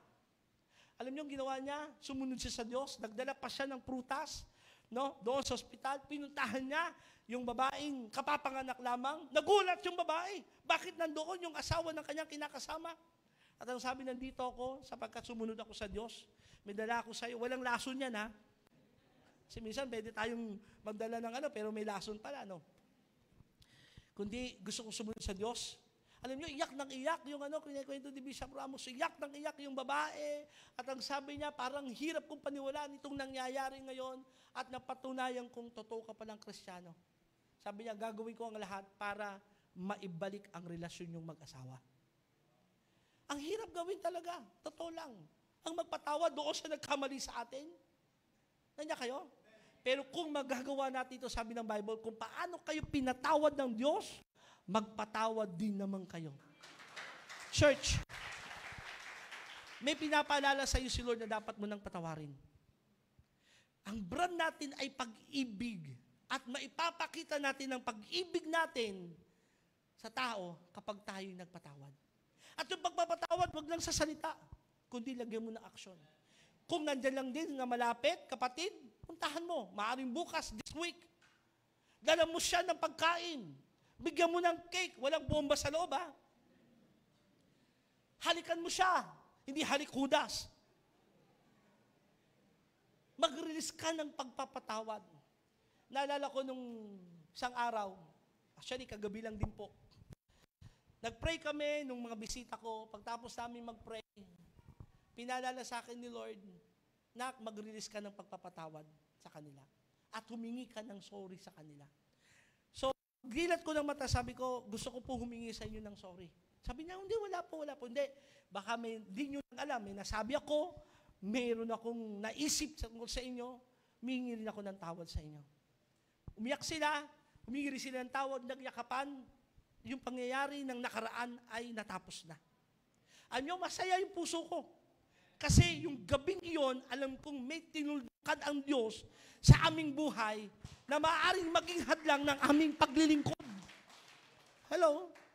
Sabi mo sa katabi mo, kapatid, tuldukan mo na yan. Yang sama ng loob mo, yang galit mo sa iyong kapwa o kanino man, tuldukan mo na yan sa pamamagitan ng pagpapatawad. Kung paano pinatawad ka ng Diyos, paano ba nagpatawad ng Diyos sa atin, tingay lahat sa akin? May kondisyon ba si Lord nung pinatawad ka niya? Humingi ba si Lord sa iyo ng kondisyon bago ka nagpatawad? Kasi tayo, ang papatawarin ko yan, hindi naman humihingi ng tawad eh. Pag humingi ng tawad. Di ba? Ganun tayo eh. Pero ang Diyos, yung ginawa mo, gagawin mo pa lamang. Nagawa mo ng nakaraan, in future and in past, pinatawad ka na ni Lord. Kaya sabi mo sa katabi mo, magpatawad ka rin. How to show God's brand of love to others. Number 2, treat everyone with genuine love and respect. Magtrato tayo ng ating kapatid nang talagang may pag-ibig at may respeto. Sabi ng Matthew chapter 22, verse 39, letter B, ito yung second greatest commandment, you shall love your neighbor as yourself. Ang dakilang utos ng Diyos na pangalawa, una, mahalin ang Diyos sa mong puso. Pangalawa, mahalin ang iyong kapatid tulad ng iyong sarili. Luke chapter 6, verse 31, and as you wish that others will do to you, do so to them also. Yung gusto mong tratong ibigay sa'yo, yun din dapat ang gawin mo sa iba. Alam niyo po, ang brand ng Diyos sa atin ay pag-ibig. Sabi mo sa katabi mo, ang brand ni Lord sa atin ay pag-ibig. Pero minsan, para tayong employee na galit sa buhay, galit sa trabaho, na kapag nandoon tayo, hindi natin maipakitang masaya tayo. Kanya kayo? Sa paraan ng pagtatrato natin sa iba. Hello? Lagi tayong, alam niyo po, tingay lahat sa akin. Allow me to just mag-sermon minsan sa inyo mga pan. Magse-sermon lang ako ng konti. Minsan ang trato natin sa iba, depende kung ano kalagayan nila sa buhay. Tama? Minsan sabi ng Bible, itrato mo ang iba kung paano gusto mong itrato ka. Paano mahalin mo ang iyong kapwa tulad ng pag-ibig mo sa iyong sarili. So how to treat people better? Ilang mga paraan po. Instead of judging people by their past, stand by them and help them build their future. Imbis na i-judge mo sila sa kanilang nagawang pagkakamali, ang tao mabilis mag-judge eh. Hindi pa nga nagkakamali, hinahatulan na natin ng tao eh. Pero dapat kung tayo ay may brand ng pag-ibig ng Diyos, huwag natin hatulan ng tao dahil sa kanilang ginawa ng nakaraan. Kung may pagkakamali man ng nakaraan, tumayo pa rin tayo sa kanila at i-build natin ang kanilang kinabukasan. Sabi mo sa katabi mo, trabaho natin yan. Tungkulin natin bilang magkakapatid at anak ng Diyos na magpalakasan. Hello? Mag-uplift ng ating mga kapatid. At huwag hatulan ng kanilang nakaraan. Minsan kasi ang tingin natin sa buhay ng ibang tao o paano natin binabrand ng ibang tao sa kanilang nakaraan. Magnanakaw na nakaraan, hanggang ngayon tingin mo magnanakaw. At kung paano siya itrato, trato ng paano isang magnanakaw. Number 2, treat everyone with kindness, not because they are kind-hearted, but because you are. Maging mabait ka sa ibang tao, hindi dahil mabait sila sa'yo, kundi dahil ikaw mismo ay mabait. Sabi mo nga sa katabi mo, may ibabait ka pa. Kasi yung iba, kulang na sa bait eh. Tingnan mo yung katabi mo, kulang ba sa bait yan? Totoo lang, nakakahiya minsan. Listen to me, church. Nakakahiya minsan tawagin tayong Kristiyano, pero ang salbahe mo. Grabe ka magsalita sa kapwa. Grabe ka kung manlait. Hello? Pero you call yourself as Christian. Sunday, nandiyan ka mag-hallelujah, praise the Lord. Iiyak ka kay Lord, maisling ka pa, nanginginig pa yung katawan mo. Pero paglabas mo ng bahay, pagbalik mo ng tahanan ninyo, galit ka sa lahat. Ikaw yung taong pag nakasalubong, parang may away. Para kang siga sa inyo. Nandiyan kayo. Treat everyone with kindness. Magtrato tayo ng mabuti sa iba. Don't try to make yourself great by making someone else look small. May narinig ako kasabihan ganito eh. Kung gusto mong maging matalino sa iba, gawin mong bobo ang lahat. Grabe yun. Eh di wow. Yung pili mo, ikaw lagi ang tama. Panindigan mo, kahit mali, tama ka. Para mukha silang bobo, matalino ka. Tandaan niyo ito mga kapatid, ang nagmamataas ang binabagsak. Ang nagpapababa ang siyang itinataas. So don't try to make yourself great by making someone else look small na parang lagi tingin mo mababa sa kanila. Huwag kang maghuhusga dahil sa paraan ng kanilang pananamit, paraan ng kanilang itsura, paraan kung paano sila magsalita. Ang totoo, listen to me, huwag mong hatulan ng tao kung sino siya ngayon kasi hindi mo alam kung ano ang kanyang kinabukasan. Amen? So maging mabait tayo sa lahat ng tao.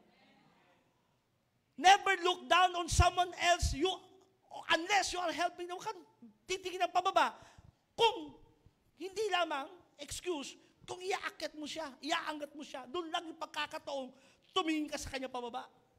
Kasi may mga tao mula ulo hanggang bababa, titignan ka eh. Naranasan ko po yan. Pag ako ay nasa samahan ng mga ibang mga pastor, dahil bata pa ako noon, titignan ako mula ulo hanggang paa. Ikaw ba yung pastor dyan? Mula ulo hanggang paa. Di ba malita ang church mo? Nakakalungkot ito yung mga pastor, mga Kristiyano, pero walang brand ng pag-ibig. May paghusga agad sa kapwa-tao. At minsan tayo hindi rin excuse sa bagay na yan.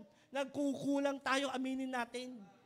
Mabilis din tayong humatol sa iba. Minsan, napapababa din natin ang tingin natin sa ibang kapwa natin. Oo, kasi tao tayo. Pero wag mong kalilimutan, may dala kang brand. Yung brand ng Diyos ay nasa sa'yo, tinatakan ka ng pag-ibig ng Diyos. At dapat maipakita mo yung pag-ibig na yan sa iba. Sumunod, remember, everyone has inner battles and issues. Tandaan mo, lahat ng tao may pinagdadaanan eh. Withhold judgment, instead offer the consideration you like to receive. I-consider mo, baka kaya niya nagawa, kasi baka may pagkukulang. Baka may pinagdadaanan.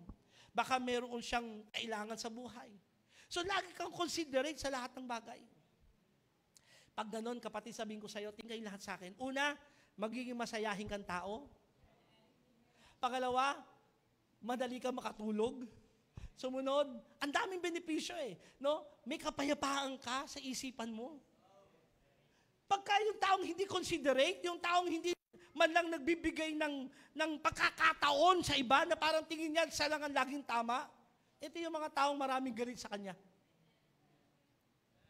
Hindi mo masasabing Kristiyano yung taong ito. Kasi ang totoong may tatak ng Kristiyano, kahit man anong pinagdadaanan ng iba, nauunawaan mo yun. Kasi alam mo, ikaw din, may pinagdaanan din. Sabi mo sa katabi mo, may pinagdaanan ka rin. Kaya dapat matuto tayong umabot at umunawa sa iba. How you treat others is how you invite them to treat you. Ang katotohanan, kung paano mo tirato ang iba, ganun mo din iniimbitahan ang iba para itrato ka. Kaya maging mabuti ka sa iba. Kanya kayo, maging mabait ka. Mga bata, gumamit pa rin ng po at opo. Opo? Po? Minsan nakakalimutan natin. Dahil yung iba, dahil sabi, Bisaya. May mga kilala akong Bisaya, magaling mag-opo at opo eh. So hindi doon yun eh. Sa kinalakihan mo. Tinanggap mong paniniwala. Naging mabuting tao ka. Kanya kayo? Nakita mo may tatawid na matanda. Anong dapat mong gawin? Tignan mo kung masasagasaan. Bibidyoan mo pa, tingnan natin. Viral to. Maging mabait. Sumakay sa bus ng babae, buntis o may anak, anong dapat gawin ng mga lalaki? Magtulog-tulugan.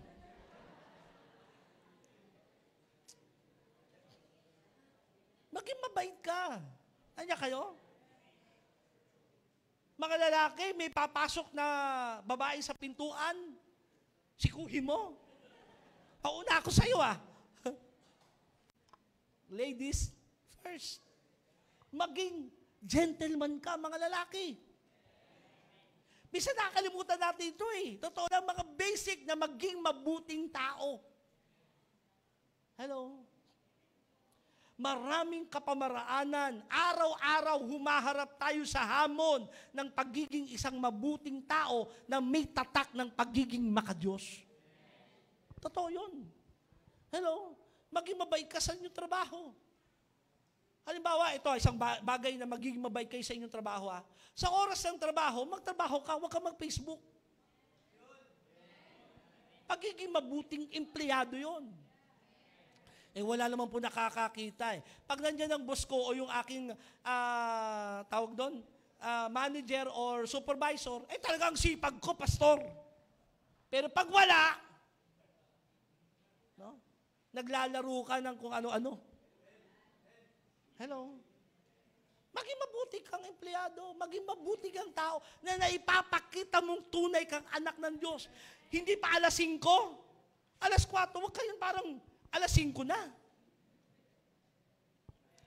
Tama ba? Yung iba, alas 5 labas, alas 4 nagliligpit ka na. At hinihintay mo na. Bago pa mag alas 5, 4:59, tumatakbo ka na palabas. Tapos gusto mo ng promotion. Nandiyan kayo? Hello? Maging mabuting tao ka. Nandiyan kayo? Huwag kang aabuso sa mga taong mabait din sa'yo. Maraming paraan May mabait na tao sa'yo? Ay, mabait to.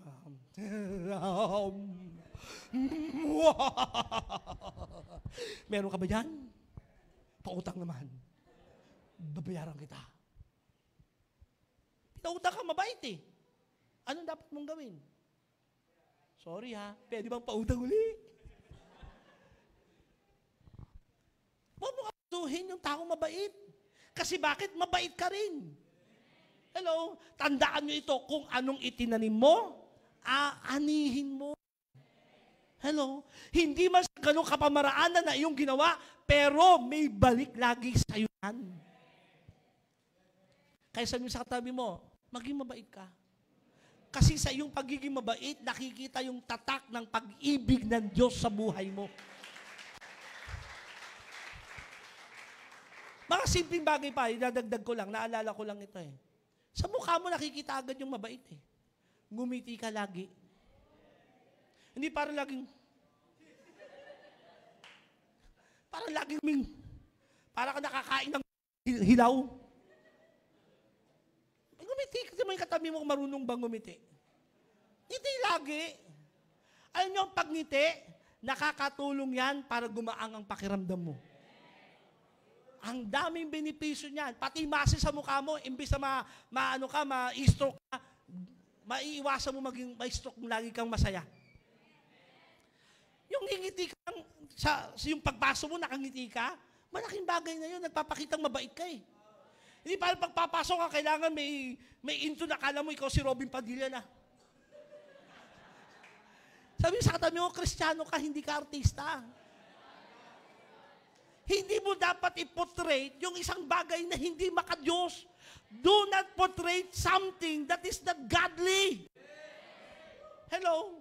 Sabi ng Bible, umiwas ka sa anumang karakter o sa anumang anyo na hindi pagiging makadiyos. Naging mabait kang tao. Sabi mo sa tabi mo, maging mabait ka. Huwag kang maninirang puri sa iba. Hello? Nakarinig ka lang ng konting sismis, parang bumida ka, ikikwento mo sa iba kahit wala pang confirmation, ha? At ang nakakalungkot, ang kwento sa'yo, 5, ang kwento mo, 90.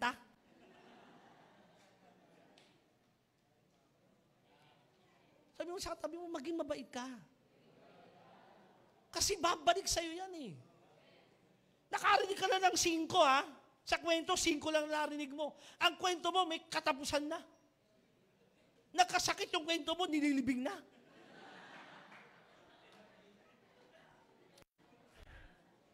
Pero maraming tao ang ganyan, para bumida lang, para may masabi lang, may alam siya. Hello? Kahit makapanira sa iba. Nasaan ang pagiging Kristiyano natin doon? Hello? Be considerate. Be loving. No, i-treat mo ang tao ng mahusay, mabait. Hello? Hindi yung depende sa kanyang kalagayan. Pag may dumalaw sa'yo at walang dating, pakagad mo sa aso. Pero pag may dating, ikaw, ay, ano gusto mong merienda? Buti nakadalaw ka. Hello? Napaka-plastic natin minsan sa bagay na yan. Number 3, showing God's brand through love in action. Isa pong tatak ng JTG Manila, yung tawag na love in action. Ang pag-ibig ho natin, hindi lang salita, hindi lang tayo mabuti, kundi na ipapakita natin yung pag-ibig ng Diyos sa pamagitan ng pag-ibig na may action.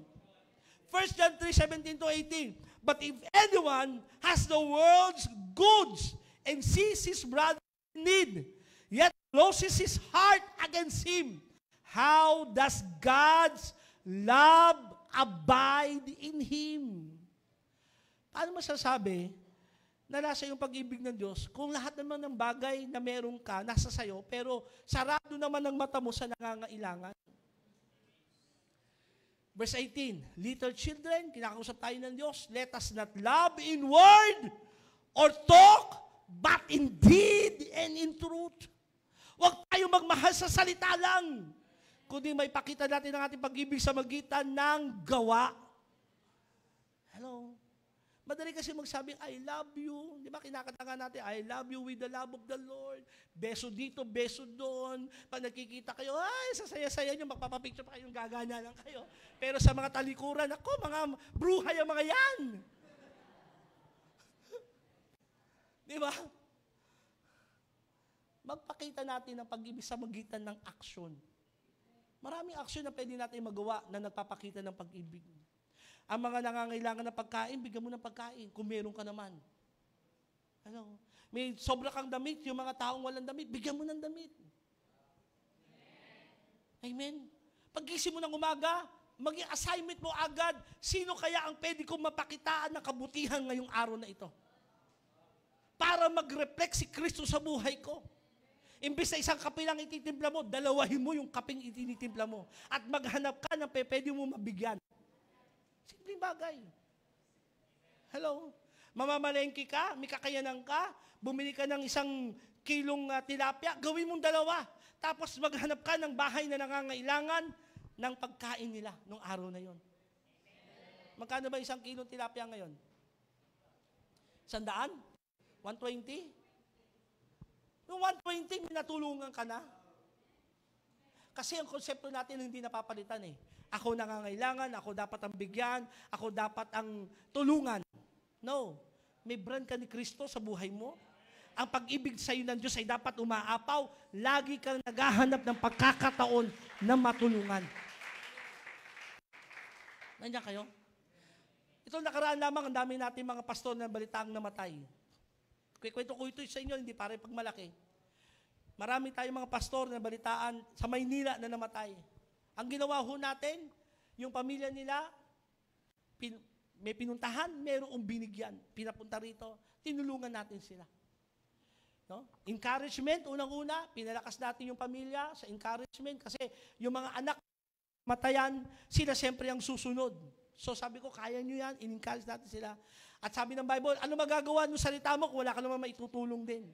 So binigyan din natin ng bigas at binigyan natin ng cash. Yung mga bagay na yun, na-encourage sila. At hindi lang sila ang na-encourage sa totoo, ikaw na nakatulong, ang unang-unang lumakas. Hello?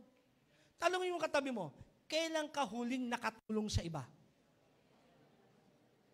Sige, kalabitin mo siya, kausapin mo talaga, kapatid, sabi mo sa kanya, kapatid, kailan ka huling nakatulong? Kailan mo huling na ipakita yung pag-ibig ng Diyos sa iba?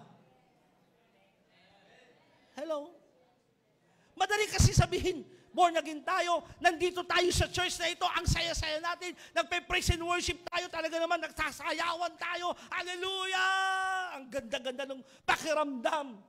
Pero paglabas natin, wala naman tayo naaabot na iba. Hello? Sabi ng Bible, paano kayo makikilalang tunay na mga disipulo ko kung hindi kayo magmamahalan? Amen ba? Kaya sabi mo sa katabi mo, mula ngayon, kapatid, maghanap ka ng matutulungan. Maghanap ka ng maipapakita mong pag-ibig ng Diyos sa kanila. Kahit sa maliit na kapamaraanan. Amen ba? Hello? Sino rito ang gagawa niyan? Taas ang kamay. 1 John 4:20-21. If anyone says, I love God, and hates his brother, he is a liar. For he who does not love his brother whom he has seen cannot love God whom he has not seen. And this commandment we have from him, whoever loves God must also love his brother. Paano mo masasabing mahal mo ang Diyos na hindi nakikita ay yung kapatid mong kitang-kita mo ngayon ay hindi mo magawang mamahal? O mo sabihin, I love you Lord, basta ikaw mahal na mahal ko, hindi mo nga siya nakikita eh.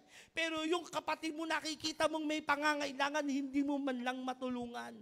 Hindi mo man lang, kahit matapik man lamang. Hello? Alam mo, isang tapik lamang, nagpapakita rin ng pag-ibig yan. Tapikin mo lang siya, ba't kaya mo yan? We're praying for you. Ini-encourage mo siya. Amen? Huwag yung, alam mo, tingin lang sa akin, isang bagay na dapat mong baguhin ngayong araw na ito. Huwag kang maghahanap na may gagawa sa'yo niyan. Ikaw muna ang gumawa, saka may gagawa sa'yo. Amen? Magtapik ka sa iba. Palakasin mo ang iba. Ipag-pray mo ang iba. How can I help you? Can I pray for you? Pwede ba kitang maipag-pray ngayon? Yung prayer na yun, malaking bagay yun. Hello? Kung meron ka naman, huwag lang basta prayer. Sabi ng Bible, ano magagawa mo? Sabi ni Santiago, pagkatapos mo maipanalangin yung taong nangangailangan ng baro at umalis siyang, may baro ka naman, hindi mo na ibigay sa kanya. Walang silbi yun. Ang pananampalatayang walang kalakip na gawa ay pananampalatayang patay. Ay pag sinabi mong mahal mo ang Diyos, kailangang maipakita ito sa gawa. Pang-apat, how can we show God's brand of love to others? By sharing the gospel of Jesus Christ. Hindi lang puro aksyon, hindi lang puro pag-ibig. Oo, ganda yan. Talagang kailangan natin gawin yan. Magpatawad. Pero kasunod noon, dapat mong idiretso sa kanila yung mabuting balita ng kaligtasan na inaalok ni Kristo Jesus. Dito mabubuo ang pag-ibig mo sa Kanya. Sa pamamagitan ng i-share mo rin ang gospel. Mag-share ka. Kaya huli nag-share, kapatid, ng gospel ni Lord. Nagpatotoo sa nag-imbita na tanggapin niya si Lord sa kanyang buhay. Nangaral ka tungkol kay Lord. Nakakatuwa yung mga ginagawa ng iba natin mga kapatid mula sa mga kabataan natin, mga J-group na lumalabas, nagbibigay ng mga pagkain para maibahagi lang si Lord. Saludo po kami sa inyo, ipagpatuloy niyo yung ganyang bagay. Imagine kung lahat lang tayo nagpapakita ng pag-ibig at mag-share ng gospel sa iba, mabilis ang evangelization. Marami ang kikilala kay Lord. Kaya hindi po tayo nandito para magbutas ng upuan. Sabi mo sa katabi mo, kung bibilangin lang yung pag-upo mo dyan, butas na dapat yan eh. Hindi tayo nagbibilang ng pagdami ng pag-upo sa church. Hello? Dapat, nandito ka, lumakas ka. Paglabas mo, magpalakas ka rin sa iba. Dito, nakatanggap ka ng pagpapatawad. Paglabas mo, magpatawad ka. Dito, nakatanggap ka ng kalakasan, ng himala. Paglabas mo, gamitin ka ng Diyos sa iba. Hello? Ibahagi natin yung karanasan natin kay Lord. Higit sa lahat, ibahagi natin yung katotohanan ng kaligtasan na matatamo lamang nila sa pagkilala kay Kristo Jesus. 1 John chapter 4, verse 9 to 10. In this, the love of God was made manifest among us. Ganito yung pinakita ng Diyos sa pag-ibig sa atin that God sent His only Son into the world so that we might live through Him. In this is love, not that we have loved God, but that He loved us and sent His Son to be the propitiation for our sins. Ganito tayo minahal ng Diyos. Niyang bugtong na anak sa atin. Ibig sabihin, mga kapatid, kung gusto mo magmahal din ng iba, dapat maunawaan nilang mayroong binigay ang Diyos. Mayroong isinugo ang Diyos, ang ating Panginoong Jesus. For God so loved the world that He gave His only begotten Son, Jesus Christ, that whosoever believes in Him shall not perish but have everlasting life. Pero paano nila marinig yung kung walang nangaral sa kanila? Amen? Tanong mo yung katabi mo, may napatanggap ka na ba kay Lord? O kailan ang huli mong pagkakataon nagpatanggap ng iba? Na-share yung mabuting balita ng kaligtasan sa iba. Gusto mong i-share ang pag-ibig? I-share mo si Lord. Si Kristo, sapagkat kay Kristo ang kaganapan at kabuuan ng pag-ibig ng Diyos. Sa Tagalog, 1 John 4, 9 to 10, inihayag ng Diyos ang kanyang pag-ibig sa atin nang isinugo niya sa mundo ang kanyang kaisa-isang anak upang magkaroon tayo ng buhay sa pamamagitan niya. Ito ang pag-ibig, hindi sa inibig natin ng Diyos, kundi tayo ang inibig niya at isinugo niya ang kanyang anak upang maging handog para sa mapatawad ang ating mga kasalanan. Panglima, how then can the believers in Christ love as Christ love? Paano natin magagawa magmahal tulad ng pag-ibig ng Diyos? Mahirap magpatawad. Mahirap maging mabait. Totoo lang, kanta nga yan Di ba? Gusto kong bumait, hindi ko magawa. Ang hirap yan Paano natin magagawa magmahal? Tumulong sa iba. Tayo mismo may pangangailangan. Sa pamagitan ng the believers in Christ has the Holy Spirit living with them. Kapag nanangan sa iyo ang banal na Espiritu, bakit? Ang sabi ng Galatians chapter 5, verse 22 to 23, but the fruit of the Spirit is love. Ang bunga ng banal na Espiritu ay pag-ibig. Pagka nasa yung Holy Spirit, magkakabunga ka ng pag-ibig. Joy, peace, patience, kindness, goodness, faithfulness, gentleness, self-control. Against such thing, there is no law. Walang laban dito. Kapag may bunga ka ng banal na Espiritu, kapatid, nakakasunod ka sa kalooban ng Diyos at magagawa mong magmahal. Ang totoo, listen to me. Kapag ka wala sa iyong Holy Spirit, totoo lang, walang kapangyarihan ng Diyos na kumikilos sa iyo, mahirapan kang magpatawad. Mahihirapan kang maging mabait. Mahihirapan kang tumulong sa iba. Mahihirapan kang maipakita ang pag-ibig na makadiyos sa pag-ibig. Kasi ang tao selfish. Ang tao makalaman. Ang tao gusto niya kabig lahat kanya. Pero kapag puspos ka ng banal na Espiritu, magagawa mong magmahal kahit hindi ka mahal-mahal. Sabi mo sa katabi mo, magagawa mong magmahal kahit hindi ka mahal-mahal. John 13, verse 34 to 35, but dito ako magtatapos. A new commandment I give to you, that you love one another, just as I have loved you. Sabi ng Panginoong Jesus, ito ang bagong utos ko sa inyo. Magmahalan kayo kung paano minahal ko kayo. So meron tayong pattern ng pag-ibig kung paano tayo minahal ni Kristo. By this, all people will know that you are my disciples indeed. If you have love one another. Dito nyo may papakitang may tatak kayo, may brand kayo ng Diyos sa inyong buhay sa pamamagitan ng pag-ibig ninyo sa isa't isa. God's brand, hallelujah, is love. Tayong lahat ay tumayo. As I call the worship team right now, hallelujah, let us talk to God right now. Kausapin natin ang Panginoon. Kamusta na ang brand sa iyo ng Diyos? Nakikita ba ang tunay na pag-ibig ng Diyos? Minsan nasisira ang reputasyon ng Diyos dahil sa ating paraan ng pamumuhay. na hindi dapat nangyayari. Sabi sa katabi mo, hindi dapat nangyayari. Bagkos, maipakita natin ang tunay na pagiging anak ng Diyos sa pamamagitan ng ating pag-ibig. Una, listen to me, church. Baka kailangan mo na mag-release ng pagpapatawad. Nagiging multo sa iyo ng nakaraan, sa buhay mo yung bagay na yon. This is the time. Narinig mo ang mensaheng ito. Sino yung babaeng yon, na sumukat sa iyo, nagsalita sa iyo, na kailangan mo nang patawarin.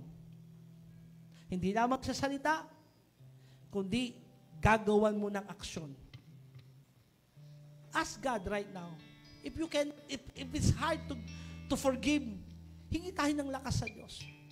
Pero sa oras ito, gustong buksan ng Diyos ang puso mo. Listen to me. Binubuksan ng Diyos ang puso mo upang makita mo yung bagay na yan. Sapagkat mahihirapan kang magmahal kapag ikaw ay sugatan. Ang mga taong sugatan, ang katotohanan, manunugat ka rin. Pagka ikaw ay hurt na tao, eventually, gagawin mo, mananakit ka rin ng iba. Pero hindi dapat yun ang mangyari. Sapagkat ang brand natin ay pag-ibig. Simulan mo muna ngayong oras na ito, sapagkat I feel in my heart, I feel in my spirit, meron dito kinakausap ng Diyos. Kailangan kang magpatawad sa oras na ito. And as we worship the Lord, I want you to open your heart to God. Kausapin mo si Lord. At sabihin mo, Panginoon, hingi ako sa iyo ng lakas. Oras na ito, pagalingin mo ang aking pusong sugatan. Pagalingin mo po ako sa mga bagay ng nakaraan.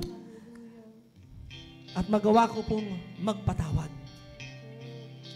Hallelujah. And as we worship the Lord, come on, church. Hallelujah.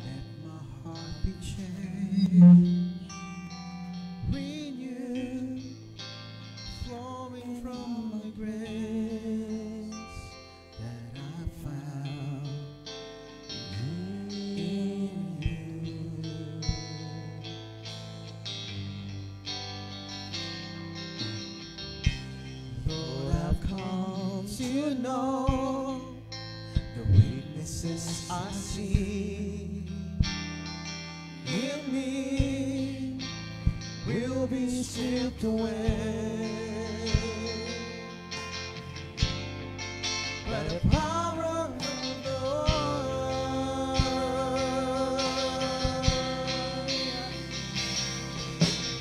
Hold me close, let your love surround.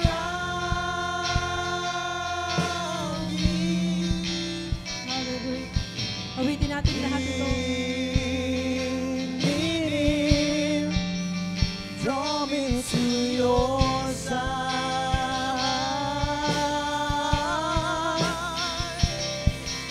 and as I wait, I'll rise up like an eagle, and I will soar with you.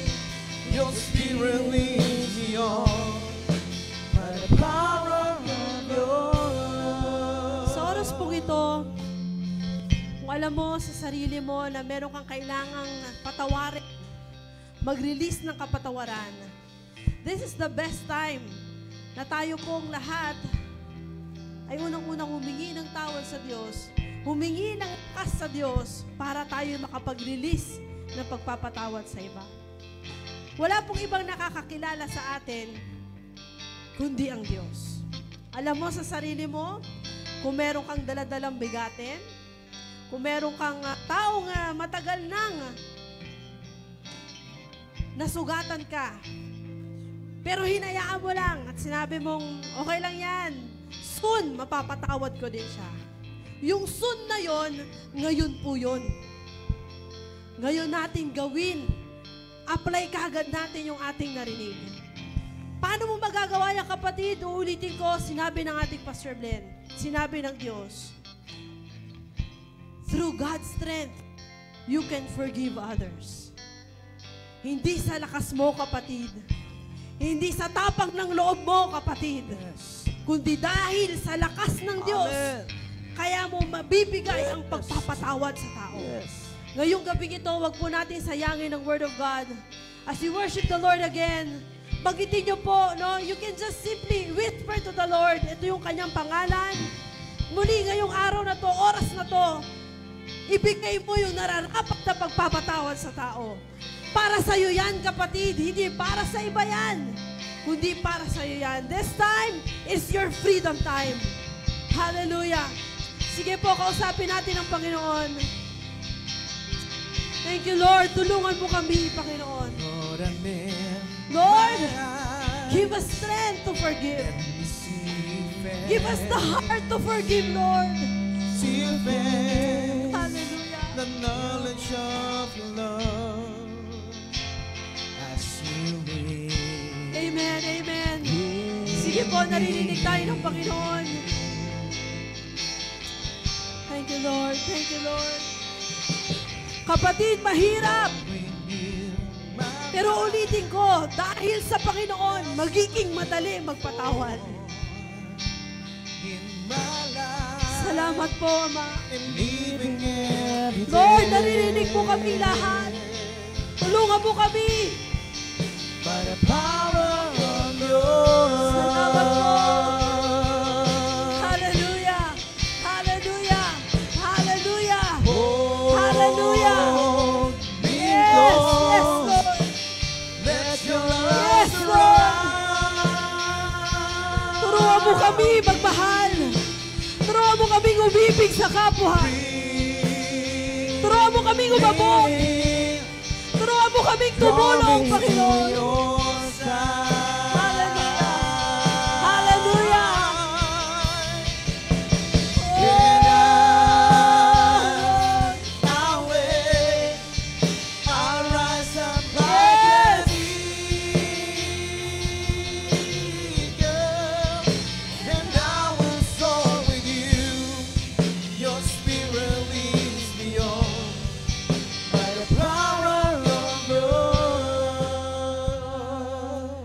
Purihin ka, Panginoon. Hallelujah. Sa oras pong ito, we cannot pray for you. Hindi po namin kaya ipanalangin lahat kayo. Pero pwede po bang yung katabi o yung kapartner, J-group leader, pwede po bang tayong lahat ay maghanap ng kapartner and let us pray for one another. Kung meron ka rin namang nakatampuhan sa church na ito, lapitan mo siya, kapatid. Ipanalangin mo siya, encourage mo siya at palakasin mo siya. As in one church, as one family, let us continue to show love, to show forgiveness. Hallelujah. Let me see. Yes, Lord. Amen. The knowledge of your love as you live in me.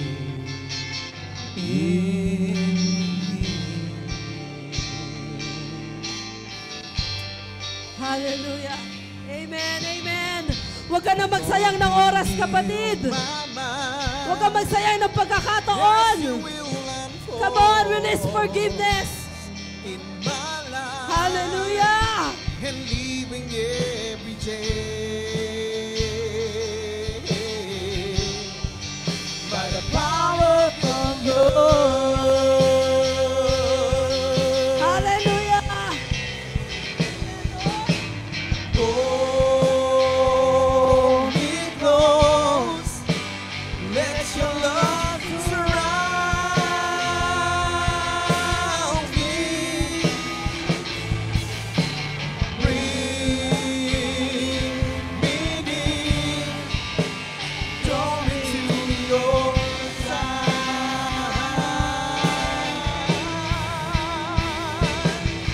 And as I wait, I'll rise up like an eagle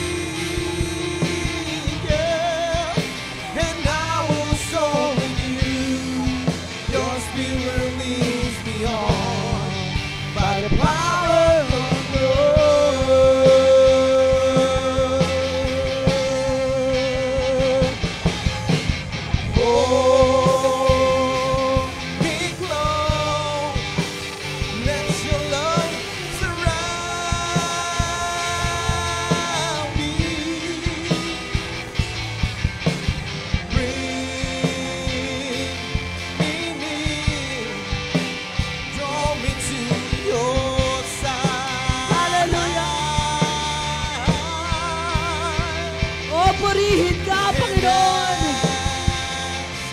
I'll wait. Lord, I'll rise up Lord, like an Lord. eagle, and I will Yes. soar with you. Come on, church. The Spirit of the Lord is here. By the power of Woo! love. Hallelujah! Mabuti ka, Panginoon. Oh, Ikaw ang Diyos ng pag-ibig. let your Yes, love Lord. surround me. Hallelujah! Bring Amen! me, Amen! draw me to your Oh. side.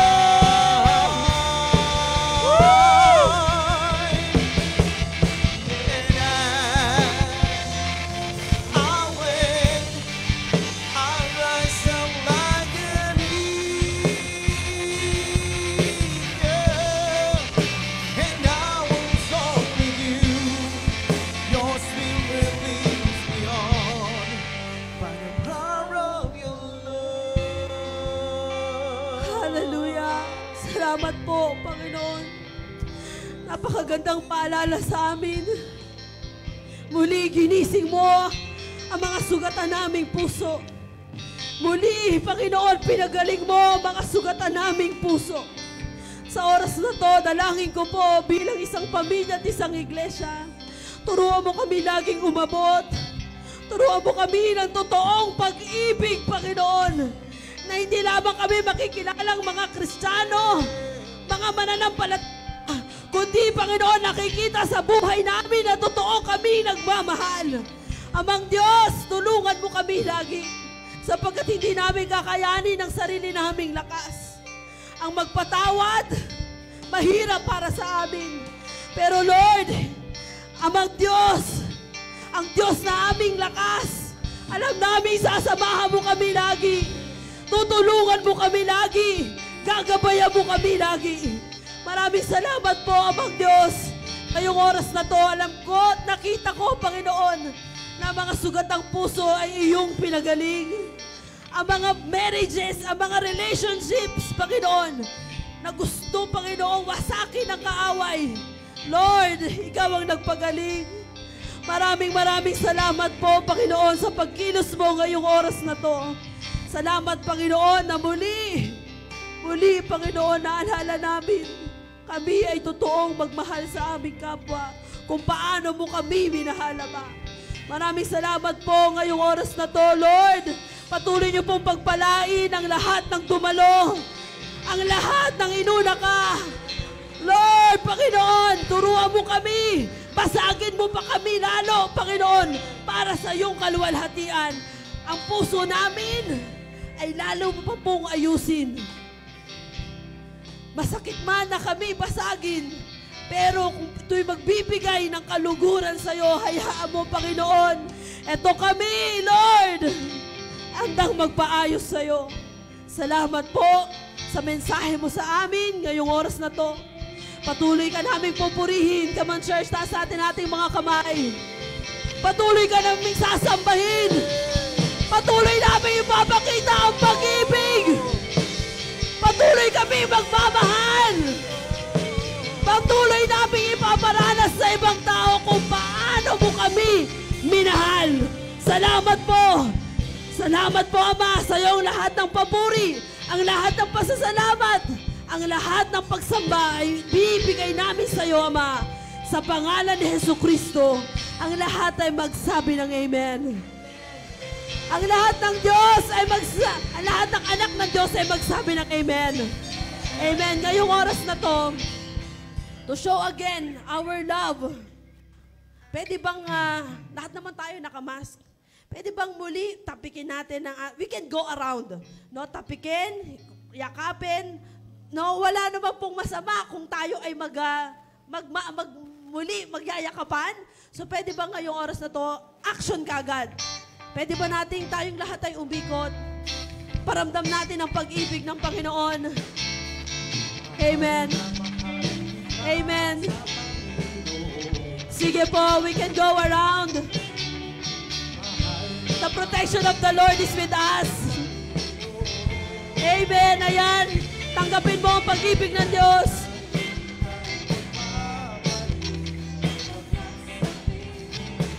Yan. Yan ang yakap ni Lord sa iyo.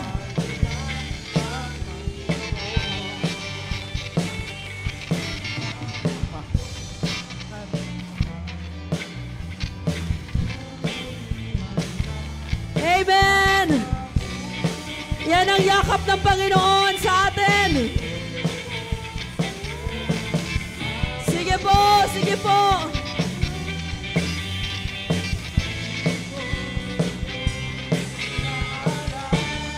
Habang buhay, habang buhay, papupurihan ka.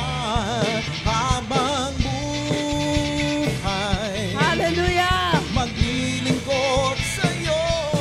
Habang buhay, Amen! pag-ibig sa'yo'y iaalay. No condemnation in love. Habang buhay, Praise the Lord!